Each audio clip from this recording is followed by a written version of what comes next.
Assalamualaikum warahmatullahi wabarakatuh. Selamat siang.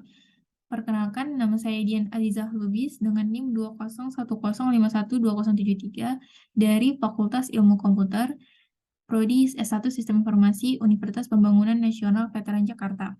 Di sini saya akan menjelaskan tentang tutorial pembuatan algoritma decision tree menggunakan RapidMiner sebagai untuk memenuhi ujian tengah semester mata kuliah Predictive Analytics. Di sini saya akan menjelaskan tiga konten. Yang pertama ada decision tree, yang kedua ada RapidMiner, yang ketiga ada tutorial RapidMiner sendiri. Yang pertama ada decision tree. Decision tree adalah algoritma machine learning yang menggunakan seperangkat aturan untuk membuat keputusan dengan struktur seperti pohon yang memodalkan kemungkinan hasil, biaya sumber daya, utilitas, dan kemungkinan konsekuensi atau resiko. Konsepnya adalah dengan cara menyajikan algoritma dengan pernyataan bersyarat yang meliputi cabang untuk mewakili langkah-langkah pengambilan keputusan yang dapat mengarah pada hasil yang menguntungkan.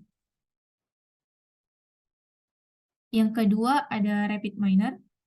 RapidMiner sendiri adalah platform atau aplikasi perangkat lunak data ilmu pengetahuan yang dikembangkan oleh perusahaan dengan nama yang sama, yang menyediakan lingkungan terpadu untuk pembelajaran machine learning, pembelajaran mendalam atau deep learning, text mining, dan analisis prediktif atau predictive analytics.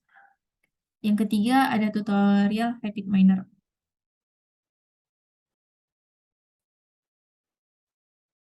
Untuk tutorial pemakaian RapidMiner ini sendiri, yang pertama kita harus melakukan download pada aplikasinya dulu, habis terus dilakukan instalasi RapidMiner.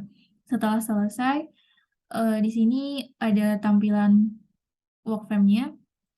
Saya akan melakukan import data terlebih dahulu.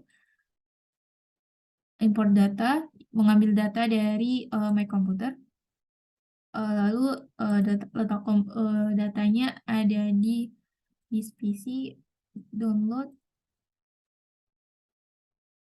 Di sini saya menggunakan data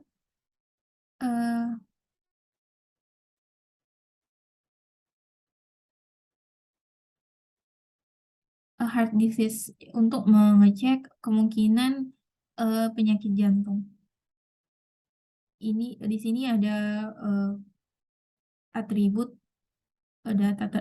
data dan record datanya. Kolom separatornya koma karena datanya merupakan dengan format CSV. Lalu next. Di sini kita bisa mengganti tipe datanya. Di sini saya akan mengganti tipe data sex menjadi binomial.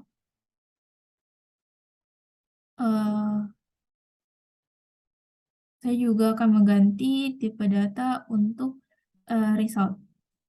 Karena di sini resultnya hanya bernilai 1 dan 0. 1 itu untuk yang terkena penyakit jantung dan 0 untuk yang tidak. Dan juga saya akan mengubah role-nya menjadi label.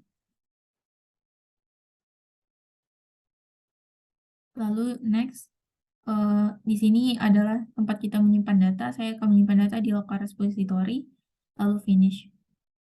Ini adalah tampilan data example atau data hard disk tadi. Langsung saja kita ke desain. Di sini adalah workframe. Saya akan yang pertama kita akan mendrag and drop database ini ke workframe-nya. Setelah selesai, saya pertama akan melakukan filtering data terlebih dahulu. Filter.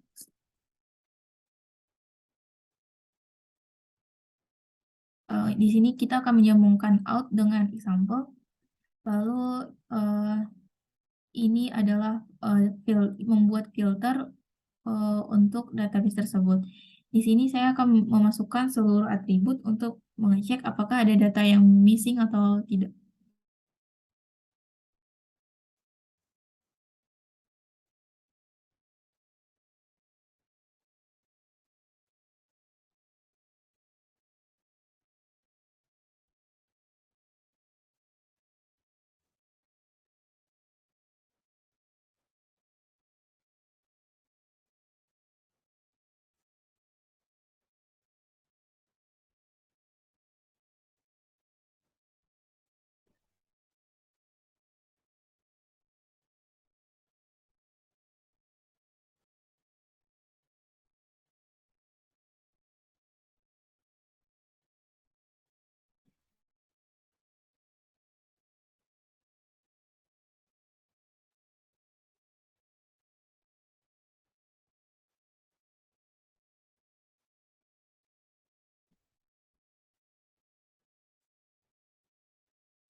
Lalu setelah selesai masukkan semua filter yang dibutuhkan, klik OK.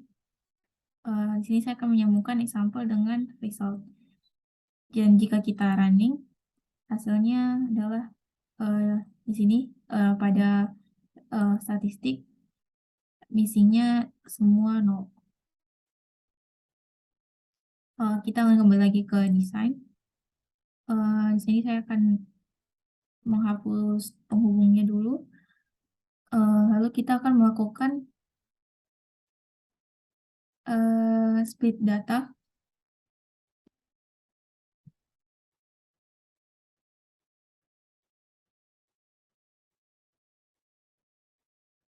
Menyambungkan example dengan example, lalu split datanya kita klik 2 kali untuk membuat rasionya dengan mengklik add entry 2 kali. Di sini saya akan memasukkan banyak data untuk data test dan data training.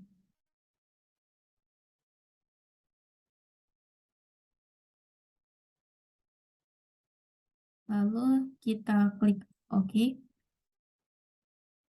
Setelah itu kita akan masukkan decision tree.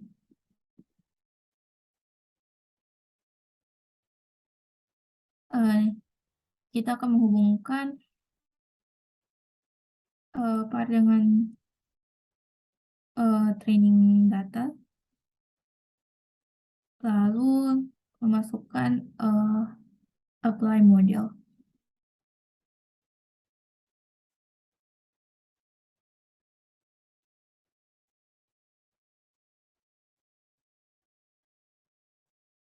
Lalu menghubungkan model data dengan model data dan parameternya dengan unlabeled.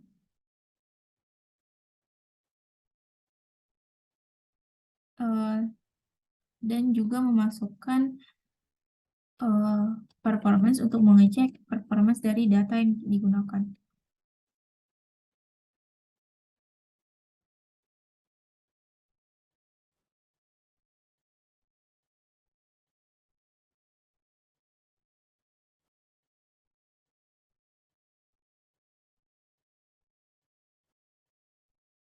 Setelah itu menghubungkan label data dengan label data, lalu performance dengan result, example dengan result, dan model data dengan result.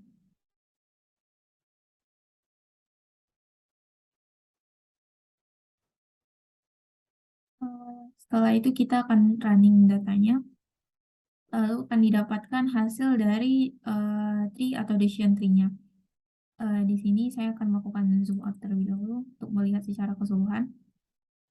Ini adalah bentuk dari decision tree yang dapat terbentuk dari data yang telah dimasukkan ke RapidMiner, di mana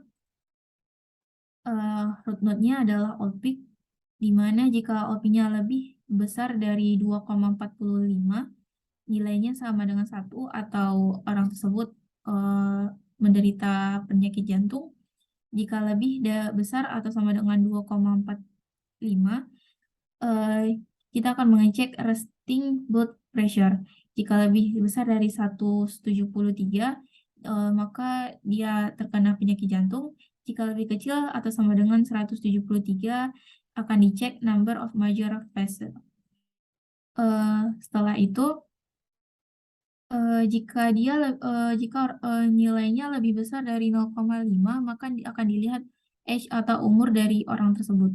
Jika lebih besar dari 43,5 atau 43, akan dicek jenis kelamin atau seksnya. Jika dia 0 atau perempuan, maka dia tidak menderita penyakit jantung atau heart disease. Jika nilainya sama dengan 1 atau laki-laki, maka akan dicek chest atau nyeri dadanya.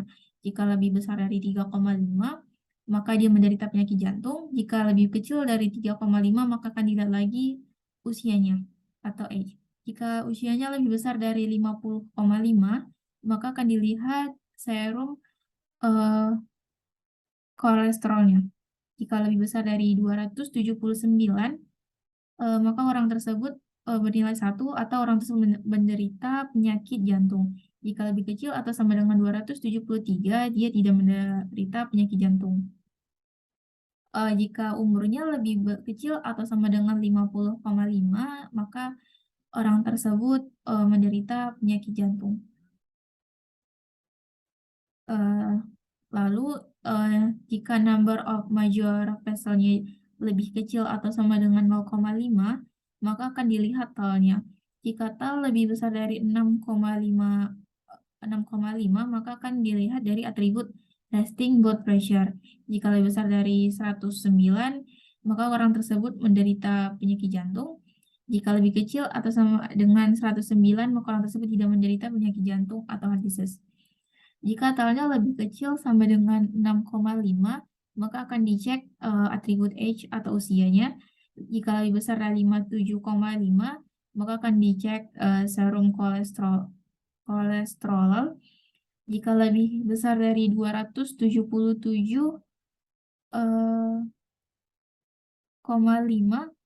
orang tersebut menderita heart disease. Jika lebih kecil atau sama dengan 277,5, orang tersebut tidak menderita penyakit jantung.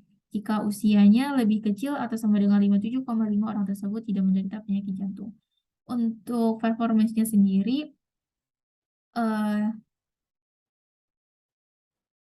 di sini bernilai prediksi 74,7%. Sekian yang dapat saya jelaskan. Kurang lebihnya saya mohon maaf. Terima kasih. Wassalamualaikum warahmatullahi wabarakatuh.